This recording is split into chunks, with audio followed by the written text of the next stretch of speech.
اس وقت مسلم لیگ نون کی chief organiser Maryam Nawaz نوجوانوں کے اعزاز میں تقریب سے خطاب کر رہی ہیں.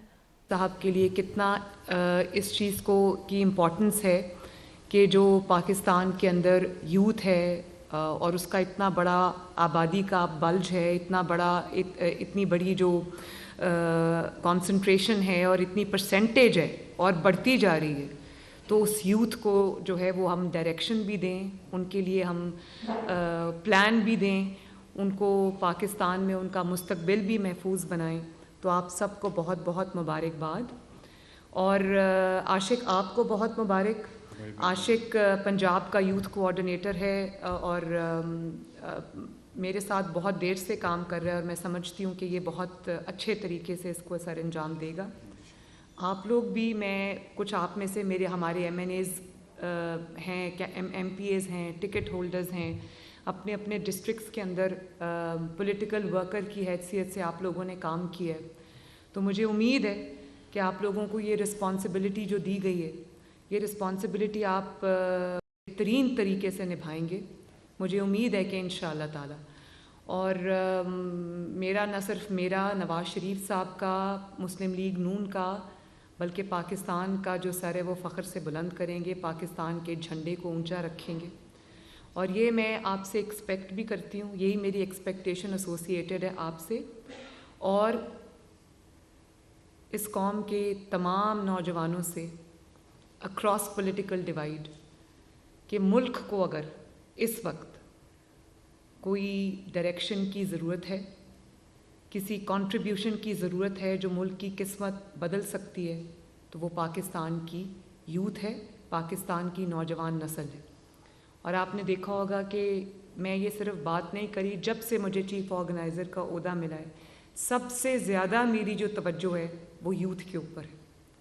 اور میں یہ نہیں چاہتی کہ صرف یوتھ جو ہے وہ سیاست میں انوالو ہو، میں یہ چاہتی ہوں کہ یوتھ کی ریپرزنٹیشن ہر طرح سے نیشنل لیول پہ اتنی زیادہ ہو کہ وہ پاکستان کے اگر سب سے بڑے سٹیک ہولڈرز ہیں، پاکستان کا حال ہیں، پاکستان کا مستقبل ہیں، تو وہ یوتھ کے پاس وہ طاقت کو ہم پاکستان کی ڈائریکشن سیٹ کرنے کے لیے ہم استعمال کر سکیں.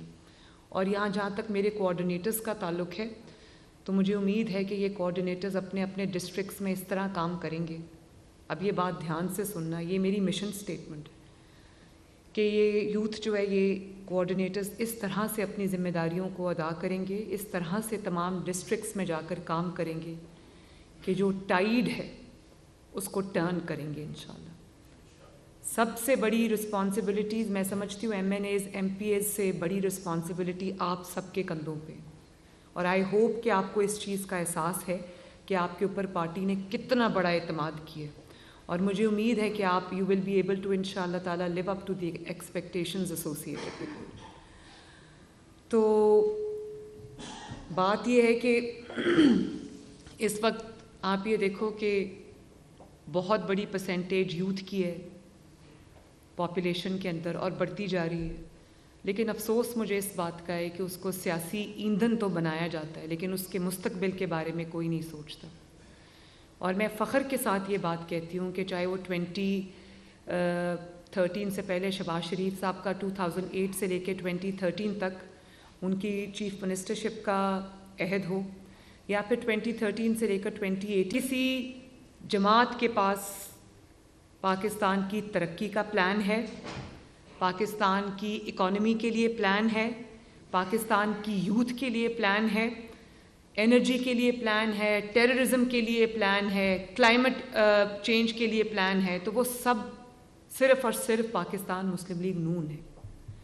اور آپ نے یہ دیکھا ہوگا کہ باقی جماعتیں بڑا دعویٰ کرتی ہیں کہ جی ہم یوتھ کو ریپرزنٹیشن دیں گے، یوتھ کی جماعت ہے، لیکن آپ مسلم لیگ نون کا جو کمپیریزن ہے وہ کریں دوسری جماعت کے ساتھ. میرا خیال ہے کہ اس وقت بھی، فیوچر کی میں بات نہیں کری، اس وقت بھی جو ینگ پارلیمنٹیرینز کی سب سے بڑی تعداد مسلم لیگ نون کے پاس ہے ماشاءاللہ. اور یہ مجھے میری نظر پڑ گئی، یہ ساتھ بیٹھا ہوا ہے قصور سے ایم این اے. ساتھ کتنی عمر ہے آپ کی؟ 31. اور یہ تب 25 کے تھے جب بنے تھے کہ ہی واز 27 جب یہ ایم این اے بنے ماشاءاللہ قصور سے. ارادت آپ کی کیا ایج ہے؟ 33. اور آپ MNA کب بنے تھے؟ 28 ایئرز میں. تو میرا خیال ہے کہ جتنی بڑی یوتھ کی پارلیمنٹیرینس کی تعداد PMLN کے پاس ہے شاید کسی اور جماعت کے پاس نہیں ہے. شزا ہے یہ بیٹھی ہوئی یوتھ پروگرام کی جو ہیڈ ہے. You are? I was 25 when I first. 25. جسی ماشاء اللہ. ہاں یہ تو سب انکل اس طرح تو سب بیٹھے ہوئے ہیں ماشاء اللہ. تو بات یہ ہے کہ میں یہ چاہتی ہوں کہ یہ یہاں تک بات نہ رکے. آنے والی جو پارلیمنٹ ہو, چاہے وہ پروونشل پارلیمنٹ ہو یا وہ نیشنل پارلیمنٹ ہو, سب میں سب سے زیادہ بڑی تعداد جو ہے وہ یوتھ کی ہو. اور میں یہ سمجھتی ہوں کہ جو آپ میں سے ہی ہمارے فیوچر MNAs ہوں گے, MPAs ہوں گے, لوکل باڈیز کے ریپرزینٹیٹیوز ہوں گے, جو مجھے ٹی وی پہ سن رہے ہیں, میں یہ سمجھتی ہوں کہ سب سے بڑی ریپرزنٹیشن جو ہے وہ نیشنل لیول پہ بھی پروونشل لیول پہ بھی یوتھ کی ہونی چاہیے, کیونکہ یوتھ سب سے بڑے اسٹیک ہولڈرز ہیں پاکستان کے.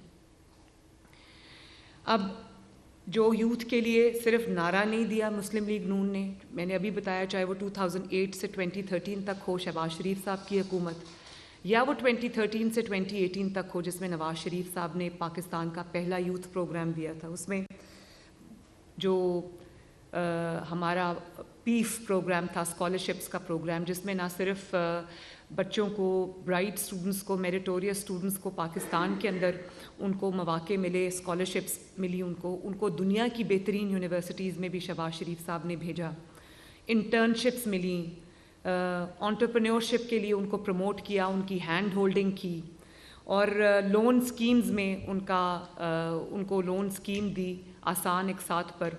اور اس وقت جب میں یوتھ پروگرام کو دیکھ رہی تھی تو مجھے یہ بڑی خوشی ہوئی تھی یہ جان کے کہ جو وہ جب قرضہ واپس کرنے کی بات آئی تو 99% جو ہے لوگوں نے اپنے بزنس سٹارٹ کر کے تو قرضے واپس کرنے شروع کر دیے. انڈاؤمنٹ فنڈز جو ہیں وہ بنائے گئے. اور اسی طرح آپ دیکھو کہ دنیا کہاں جا رہی ہے. ہمارے ملک سے برین ڈرین ہو رہا ہے, دوسرے ملکوں میں جا کے ہمارا وہ برین ڈرین جو ہے وہ اس ملک کی ترقی کے اندر کتنا کنٹریبیوٹ کرتا ہے, چاہے وہ انجینئرز ہوں یا وہ ڈاکٹرز ہوں یا وہ اسکلڈ لوگ ہوں. تو میں یہ چاہتی ہوں کہ پاکستان, بہت سارے نوجوان ایسے ہیں جو ملک میں پڑھ کر تعلیم حاصل کر کے اپنے ملک کی خدمت کرنا چاہتے ہیں. تو ان کے لیے وہ پروگرامز, ان کے لیے وہ اپرچونٹیز, ان کے لیے اس طرح کا کنڈیوسو انوائرمنٹ پرووائڈ کرنا حکومت کی ذمہ داری ہے, ہماری ذمہ داری ہے. صرف سیاسی ایندھن نہیں بنانا اپنے نوجوانوں کو, ان کو ڈائریکشن بھی دینی ہے, ان کو اپرچونٹیز بھی دینی ہے تاکہ وہ ہر چیز میں ایکسیل کر سکیں.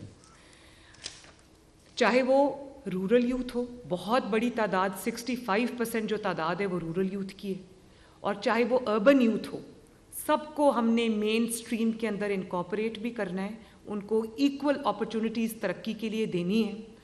اور اب دیکھیں آج کل ٹیکنالوجی کا زمانہ ہے, انفارمیشن ٹیکنالوجی کا زمانہ ہے, IT کا زمانہ ہے. آپ بنگلہ دیش کو دیکھو, انڈیا کو دیکھو, میں بار بار یہ بات کہ وہ کہاں نکل گئے ٹیکنیکل اسٹارٹ اپس میں, انکیوبیٹرز میں, اور جو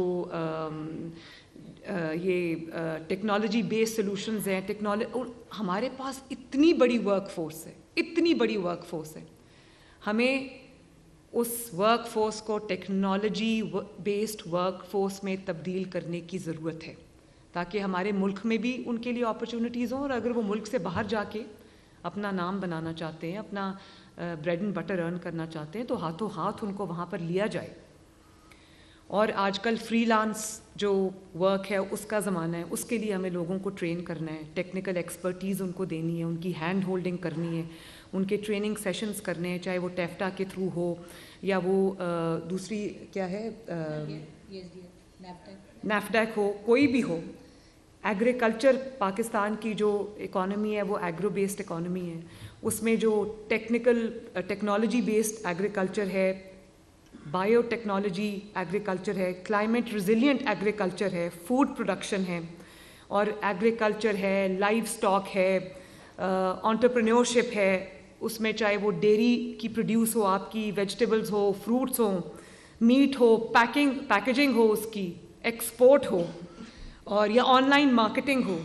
میرا خیال ہے کہ اس میں ہم نہ صرف اپنی پروڈکشن کو، اپنی ییلڈز کو بڑھا سکتے ہیں اگر ہم ٹیکنالوجی بیسڈ سولوشنز کے اوپر جائیں گے اور یوتھ کو وہ راستہ دکھائیں گے، ان کو ہیلپ کریں گے، بلکہ ہم جو اپنی مارکیٹنگ ہے اور دنیا بھر میں جو ہم اپنی ایکسپورٹ ہے اس کو کس حد تک بڑھا سکتے ہیں. Sky is the limit.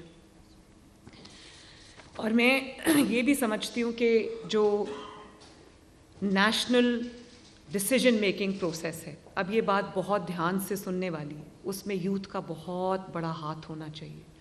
ہماری یوتھ کو اتنا اویئر ہونا چاہیے کہ ملک کے مسائل کیا ہیں، ان کا حل کیا ہے، اور یہ آپ سب نے ہماری آواز بن کے اپنے اپنے ڈسٹرکٹس کے اندر وہ جانا ہے اور یہ پیغام دینا ہے کہ یوتھ کا کام صرف جلسوں، جلوسوں، ریلیز میں آ کے مار کھانا، ڈنڈے کھانا نہیں ہے. آپ کو یہ پتہ ہونا چاہیے کہ کیا چیز آپ کے لیے اچھی ہے، کون سا مستقبل آپ نے اپنے لیے چوز کرنا ہے اور آپ نے کدھر جانا ہے.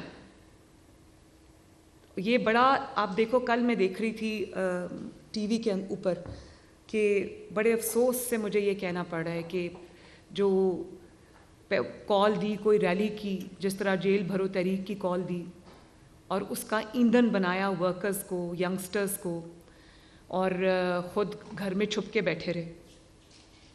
اور آپ دیکھو کہ گھر میں نہ صرف چھپ کے بیٹھے رہے بلکہ جب تک پولیس کھڑی رہی چارپائی کے نیچے سے نہیں نکلے، اور آگے کیا ہوا تھا قوم کے بچوں کو. کل جو بچہ، جو قوم کا نوجوان ایک ہلاک ہوا ہے، میں نے آج ابھی کہا ہے کہ اس کی انویسٹیگیشن ہونی چاہیے، لیکن کیا اس بات کا جواب ینگسٹرز کو نہیں مانگنا چاہیے؟ کون سی دنیا کی ایسی کیمپین ہے یا کون سی دنیا کی ایسی تحریک ہے جس میں لیڈر چھپ کے گھر میں بیٹھا ہو اور ینگسٹرز کو اور پاکستان کی یوتھ کو ڈنڈے کھانے کے لیے آگے کر دیا ہو؟ پاکستان کی یوتھ کو بھی اس چیز کا احساس ہونا چاہیے کہ یہ جو ان کو نعرے ان کو دکھائے جا رہے ہیں یا دل فریب خواب دکھائے جا رہے ہیں، ان کی حقیقت کیا ہے؟ ان کو اپنے بچے تو لنڈن میں بڑی سیف جگہوں پہ بٹھائے ہوئے ہیں، ان کو کوئی انگلی بھی نہیں لگا سکتا. قوم کے بچے جو ہے ان کو آپ کہتے ہو کہ سڑک پہ آؤ اور مار کھاؤ اور میری کیمپین لیڈ کرو، خود آپ گھر سے نہیں نکلتے. تو کیا میرے جو نوجوان ہیں اس ملک کے، جو یوتھ ہے، کیا ان کا لیڈر ایسا ہوگا؟ کیا آپ کو یہ احساس نہیں ہے کہ وہ آپ کو آگے کر کے خود وہ ٹانگ پہ پلاسٹر چڑھا کے گھر میں بیٹھے ہوئے ہیں؟ اور کل جو وہ کارکن ہلاک ہوا ہے اس کی ذمہ داری کس پر ہے؟ آپ کو یہ فخر ہونا چاہیے کہ مسلم لیگ نون میں نواز شریف صاحب نے اپنے کارکنان کو کبھی اپنی شیلڈ نہیں بنایا، اس ملک کی یوتھ کو اپنی شیلڈ نہیں بنایا. میں نے پہلا گیدڑ دیکھا ہے جس نے کارکنان کو اپنی شیلڈ بنایا ہو. حالانکہ لیڈرشپ نواز شریف جیسی ہو تو وہ کارکنان کی شیلڈ بن جاتا ہے. انہوں نے کبھی نہیں کہا.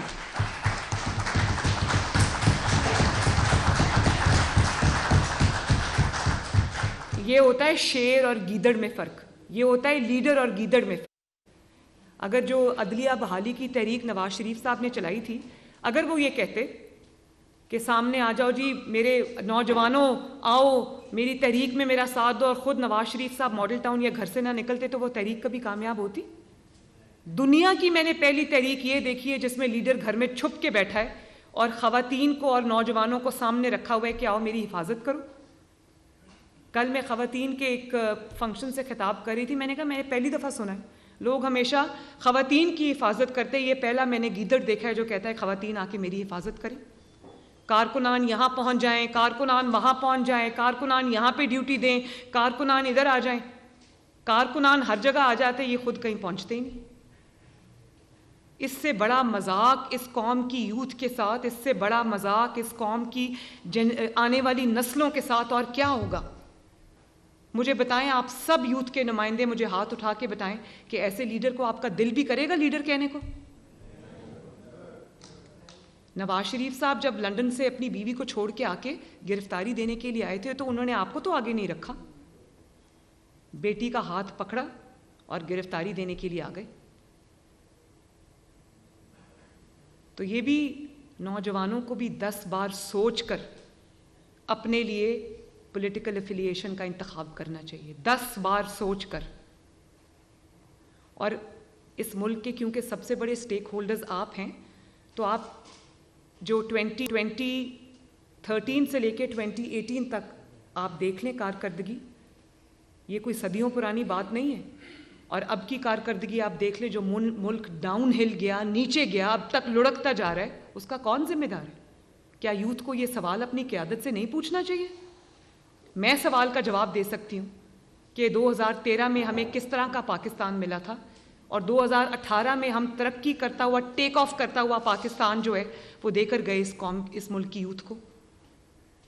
1.8% پہ گروتھ تھی، اور نواز شریف جب گیا تو 6% گروتھ پہ یہ ملک قوم کے حوالے کر کے گیا. اور آپ یہ دیکھو کہ مہنگائی اس وقت کیا تھی. IMF پروگرام ہم نے بھی چلائے ہوئے ہیں، نواز شریف صاحب نے بھی چلائے ہوئے ہیں. وہ IMF پروگرام ایک اپنی نوعیت کا تاریخ میں واحد پروگرام تھا جس کو سکسیسفلی نواز شریف نے نہ صرف پورا کیا بلکہ IMF پروگرام کے چلتے ہوئے نہ گھی کی قیمت بڑھی، نہ آٹے کی قیمت بڑھی، نہ روٹی کی قیمت بڑھی، نہ بجلی کی قیمت بڑھی، نہ چینی کی قیمت بڑھی، نہ سبزیوں کی قیمت بڑھی، نہ گوشت کی قیمت بڑھی، بلکہ کم ہوتی رہیں. تو آج اگر ہم سوال کریں تو کس سے کریں؟ جب میں بابا رحمتا کی بات کرتی ہوں، اور جب میں پیناما بینچ کی بات کرتی ہوں، اور جب میں اس کے ہینڈلرز کی بات کرتی ہوں، عمران کی بات کرتی ہوں، تو میں اس لیے بات کرتی ہوں کہ یہ قوم کے سب سے بڑے مجرم، اور پاکستان کی یوتھ کو یہ ڈیمانڈ کرنی چاہیے کہ ان ملزموں کو، مجرموں کو ان کے کیفر کردار تک پہنچایا جائے. اس ملک میں انصاف ہوگا، اس ملک میں اہل قیادت ہوگی تو یہ ملک آگے چلے گا، ورنہ یہ ملک آگے نہیں جا سکتا، یہ ملک پیچھے کو جائے گا. دنیا آپ دیکھو، بنگلہ دیش ہم سے آگے نکل گیا، اور ہم کیا کر رہے ہیں؟ اور ہمارے ملک میں ایک شخص کھلے عام فتنہ پھیلا رہا ہے، انتشار پھیلا رہا ہے، فساد پھیلا رہا ہے، اس کو ہر قسم کی اجازت ہے، دندناتا پھر رہا ہے. تو جب میں یہ بات کرتی ہوں نوجوانوں، جب میں یہ بات کرتی ہوں کہ اس ملک میں پہلے حساب کتاب ہوگا، پہلے انصاف ہوگا، پھر انتخاب ہوگا، تو کیا میں غلط بات کرتی ہوں؟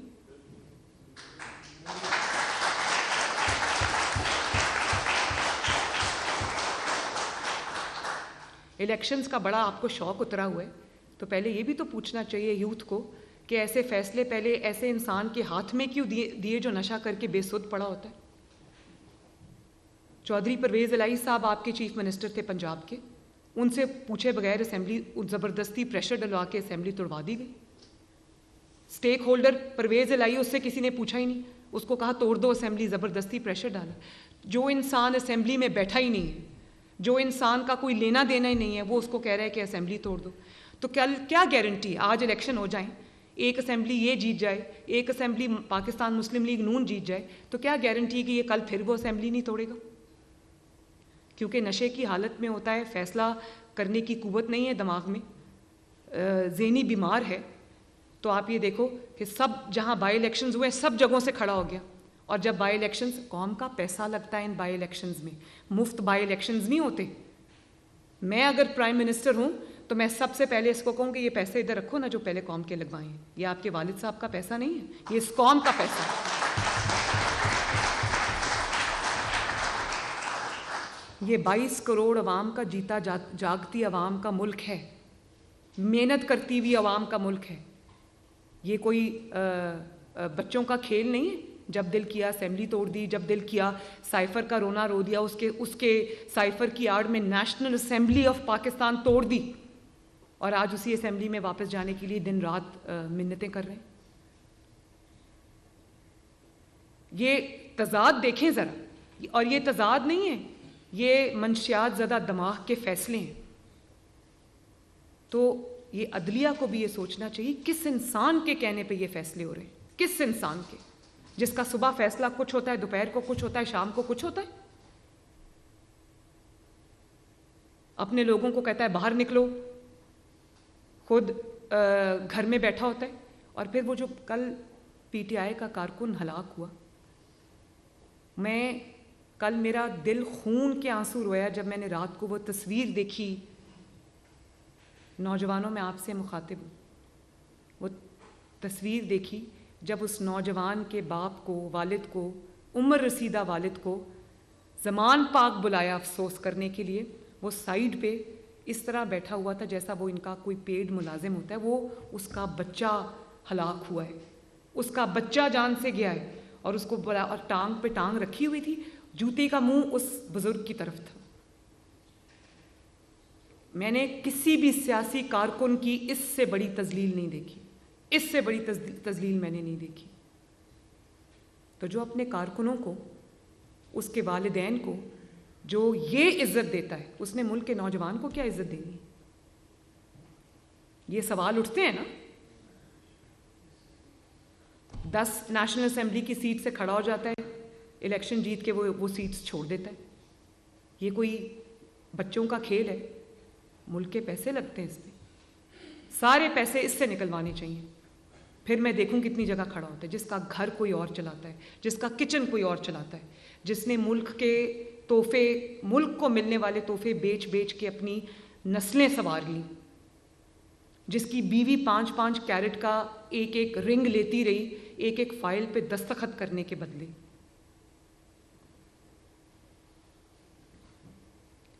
جس نے 4 سال میں سوائے پیسہ بنانے کے اور کچھ نہیں کیا۔ طاقتور کو قانون کے نیچے لاؤں گا۔ جو طاقتور دوست تھا 55 ارب روپیہ 1.9 ملین پاؤنڈ اس کی جیب میں ڈال دی، اپنی کابینہ کو بھی نہیں بتایا۔ کابینہ پوچھتی رہی جو لفافہ تم لہرا رہے ہو اس میں کیا ہے؟ کوئی جواب نہیں۔ میری مرضی، میں جس کو مرضی نوازوں۔ وہ پراپرٹی ٹائکون کی جیب میں پیسے اس نے ڈالے۔ آپ کے والد صاحب کے پیسے تو نہیں تھے، اس قوم کے پیسے ہیں۔ اور آپ یہ دیکھیں کہ جب سے بیساکھیاں گئی ہیں، ہمیشہ سے بیساکھیوں پہ تھا، چاہے وہ جنرل پاشا ہو یا وہ جنرل ظہیر الاسلام ہو، کوئی بھی ہو۔ جب سے بیساکھیاں گئی ہیں تب سے ان کی عقل ٹھکانے نہیں آ رہی، ان کو سمجھ نہیں آ رہی ان کے ساتھ ہو کیا رہا ہے، کیونکہ عادت ہے ان کو۔ تو کیا اس ملک میں قوم کے فیصلے چلیں گے، نوجوانوں کے فیصلے چلیں گے یا بیساکھیوں کے فیصلے چلیں گے؟ یہ تو فیصلہ اب ہو جانا چاہیے۔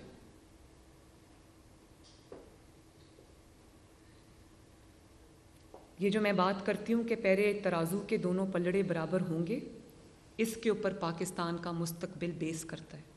نوجوانوں، اس کے اوپر آپ کا مستقبل بیس کرتا ہے۔ جس ملک میں انصاف نہیں ہوگا اس ملک میں ترقی نہیں آ سکتی، اس میں جس کی لاٹھی اس کی بھینس ہوگی۔ اور جو لوگ اس کا ساتھ دیتے ہیں، میں ان کی عقل پہ حیران ہوں کہ یہ جو ابھی آڈیوز آئی ہیں جس کے اندر کوئی کہہ رہا ہے کہ یہ ہمارے اپنے جج بیٹھے ہوئے ہیں سپریم کورٹ میں، کوئی کہہ رہا ہے میں ٹرک کھڑا کر دیا ہم نے باہر لا کے، اور کوئی یہ کہہ رہا ہے کہ اپنی یہ فلاں جج کے آگے کیس لگاؤ۔ بینچ فکسنگ ہو رہی، کھلے عام ہو رہی ہے۔ ایک سائڈ پہ یہ لوگ ہیں کہ چوریاں کی ہوئی، 4 کیسز ہیں عمران کے اوپر۔ ویسے تو 4 کیسز منظر عام پہ آئے ہیں نا، 4 سال سوائے چوری ڈاکے کے اور کچھ کیا نہیں ہے۔ 4 کیسز ہیں اس وقت۔ ایک ٹیرین خان کا کیس ہے، کیا وہ کیس سچ نہیں ہے؟ مجھے بتائیں، کیا وہ کیس سچ نہیں ہے؟ جمائمہ خان اون کرتی ہے، اس کو یہ اون نہیں کرتا اپنی بیٹی کو، اس کو اپنی بیٹی سے زیادہ اپنی سیاست عزیز ہے۔ میری 2 بیٹیاں، میں سوچ نہیں سکتی کہ میں اپنی بیٹیوں کو ان کا حق نہ دوں اور میں کسی اور سیاسی فائدے کو کے لیے اپنی بیٹیاں قربان کر دوں۔ ہر باپ اس چیز کے ساتھ ریلیٹ کرتا ہے، ہر ماں اس چیز کے ساتھ ریزونیٹ کرتی ہے، ہر بھائی اس چیز کے ساتھ ریزونیٹ کرتا ہے۔ آپ کو اپنی سیاست پیاری ہے، لیکن آپ نے اپنی بیٹی کو کہ مجرم ہے آپ، وہ آپ کا نام نہیں لے سکتی، آپ اس کا نام نہیں لے سکتے۔ سوچو اس سے بڑی بدقسمتی کیا ہوگی۔ اور دوسروں کو بلاتے ہیں، مجھے نانی کہہ کے بلاتے ہیں، میں تو بڑے فخر سے کہتی ہوں کاش آپ نے زندگی میں اچھے فیصلے کیے ہوتے۔ آپ میاں صاحب کی عمر کے ہیں، آج آپ بھی نانا دادا ہوتے۔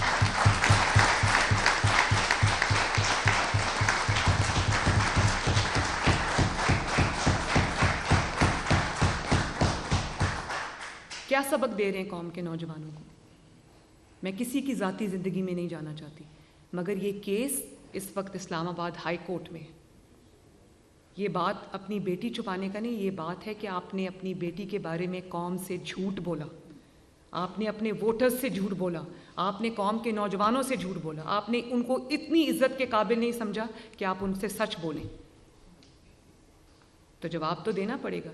یہ جو بھاگ رہے ہیں کورٹ سے، ایک طرف نواز شریف صاحب کی بے گناہ ہوتے ہوئے 200 پیشیاں ہیں اور ایک طرف 2 پیشیاں، اس کی وجہ کیا ہے؟ بار بار عدالت بلا رہی ہے، حاضر ہو جاؤ، حاضر ہو جاؤ۔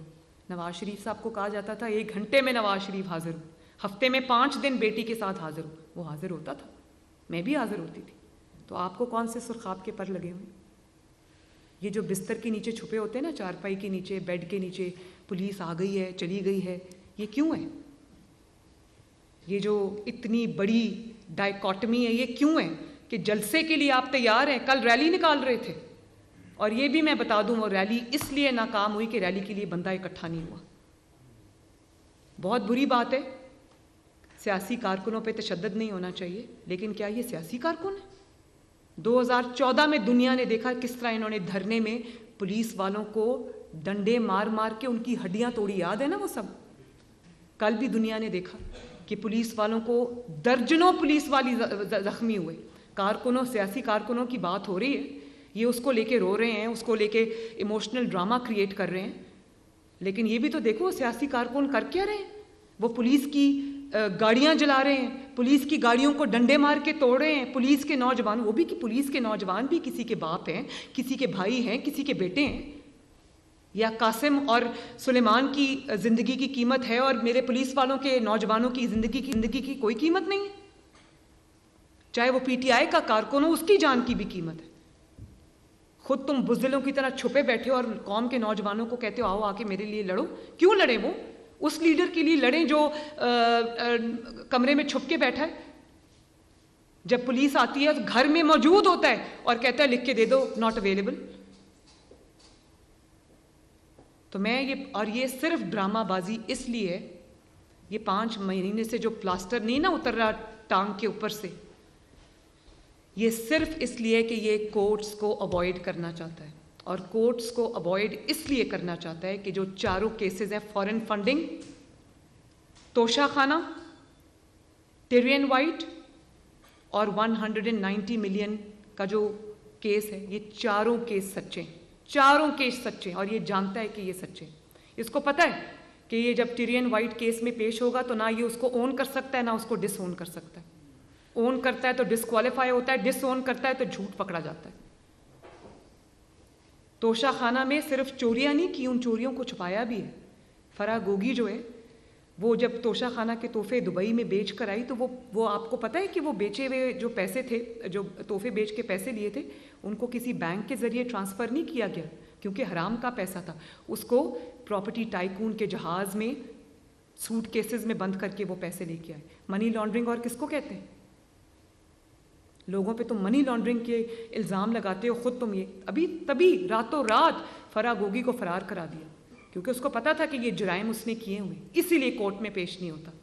ہر کیس میں یہ مجرم ہے, یہ جانتا ہے, اس لیے کورٹ کو اوائڈ کر رہا ہے. اور دیکھیں نا, دوسروں کی بیماریوں کا مذاق اڑانے والا جس کے اندر اتنی اخلاقی جرت نہیں ہے.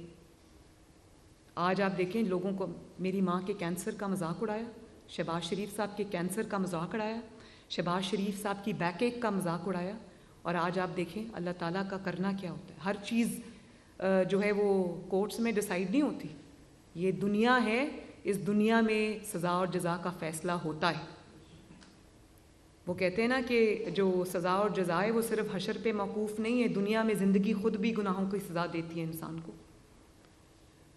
تو آج آپ دیکھیں, کبھی کہہ رہے ہیں میری ٹانگ ٹوٹی ہوئی ہے, میری ٹانگ میں تکلیف ہے, میں نہیں آ سکتا. کبھی ایسی بیماریوں کا نام لے رہے ہیں کہ نام نہیں لے سکتے, اور بیماریوں کے پیچھے چھپ رہے ہیں. کل جب ریلی نکالنی تھی الیکشن کی تو کورٹس کے لیے بیمار, ریلیز کے لیے تیار. کورٹ بلاتی ہے تو کہتے ہیں میری جان کو خطرہ ہے. بھئی کورٹ میں جان کو خطرہ ہوتی ہے, ریلیز میں جان کو خطرہ ہوتا ہے. میری جان کو بھی بہت دفعہ انٹیریئر منسٹری کی ایجنسیز کے تھریٹ میرے ہاتھ میں پکڑائے جاتے ہیں, بہت بار. آپ کو پتہ ہے کہ ایک واقعہ میں شیئر کرنا چاہتی ہوں. میں نواز شریف صاحب پرائم منسٹر تھے اور ہم ہیلی کاپٹر میں جو انہوں نے نواز شریف صاحب کا پروگرام تھا, ہیلتھ پروگرام, جس میں ہیلتھ کارڈ جو تھا, اس کے لیے ہم آزاد جموں کشمیر میں مظفر آباد میں وہ لانچ کرنا تھا. تو ہم جب ہیلی کاپٹر میں بیٹھے تو پرائم منسٹر کو آ کے ان کے جو سیکیورٹی کے انچارج تھے انہیں ہیلی کاپٹر میں ان کو ایک کاغذ دیا. میں یہ بات بالکل حلفاً, انہوں نے ایک کاغذ دیا اور انہوں نے اس کاغذ پہ لکھا تھا کہ آج آپ کی جو فلائٹ ہے ہیلی کاپٹر کی بنی گالا کے اندر چھپ کے دہشت گرد، کیونکہ ان دنوں ضرب عضب اور رد الفساد چل رہا تھا، کا دہشت گرد وہاں پر وہ لانگ رینج وہ لگا کر بیٹھے ہوئے ہیں ویپنز، اور وہ فائر کریں گے ہیلی کاپٹر پہ، تو آپ نہ جائیں.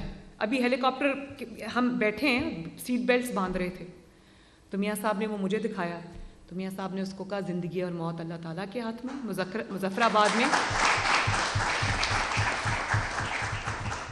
مظفر آباد میں عوام میرا انتظار کر رہی ہے، آپ راستہ بدل لیں لیکن میں جاؤں گا. یہ ہیلی کاپٹر کو ابھی ٹیک آف کرائیں. ایسا ہوتا ہے لیڈر. اور یہ جس وقت کورٹ میں جانا ہو اس وقت میری جان کو خطرہ ہے. بھئی ریلیز میں جان کو خطرہ نہیں. ابھی میں نے ڈی جی خان جانا تھا، رانا ثناء اللہ صاحب نے مجھے نہیں جانے دیا. انہوں نے کہا وہاں پر دہشت گردی کا الرٹ آیا ہوا ہے. تو سب سے زیادہ خطرہ تو جان کا ریلیز میں ہوتا ہے، جلسوں میں ہوتا ہے، کیونکہ وہاں آپ ایکسپوزڈ ہوتے ہیں. آپ کو نہیں پتا کہ 5,000 10,000 15,000 کے جو مجمع ہے اس میں کون ٹیررزم کا کوئی آ گیا ہے، کوئی خود کش حملہ آور آ گیا ہے، یا کسی کے پاس کوئی ویپن ہے. مجھے اچھی طرح یاد ہے ابھی پنڈی میں میرا کنونشن تھا، تو وہاں سے ایک اسلحہ بردار شخص پکڑا گیا، اس کی جیب میں پستول تھی. میں تو نہیں ڈری. زندگی موت اللہ تعالیٰ کے ہاتھ میں. لیڈرز کو جان ہتھیلی پہ، ٹھیک ہے احتیاط ضروری ہے، لیکن احتیاط کا مطلب یہ نہیں کہ اس کو ڈھال بنا کے تو آپ اپنے احتساب سے بھاگ جائیں. تو یہ سب چیزوں کو مد نظر رکھ کے یہ فیصلے پاکستان کی یوتھ کو بہت سمجھداری سے کرنے. پاکستان کی یوتھ کے ہر نوجوان کا، چاہے وہ لڑکا ہو یا لڑکی ہو، میل ہو یا فیمیل ہو، یہ بات آپ جان لیں کہ آپ کا ووٹ، آپ کا فیصلہ اس ملک کی تقدیر کے اوپر اثر انداز ہوگا. یہ کوئی سوچ سمجھ کے فیصلہ کرے. 18 سال کے بچے ہیں، ووٹر بن گئے ہیں،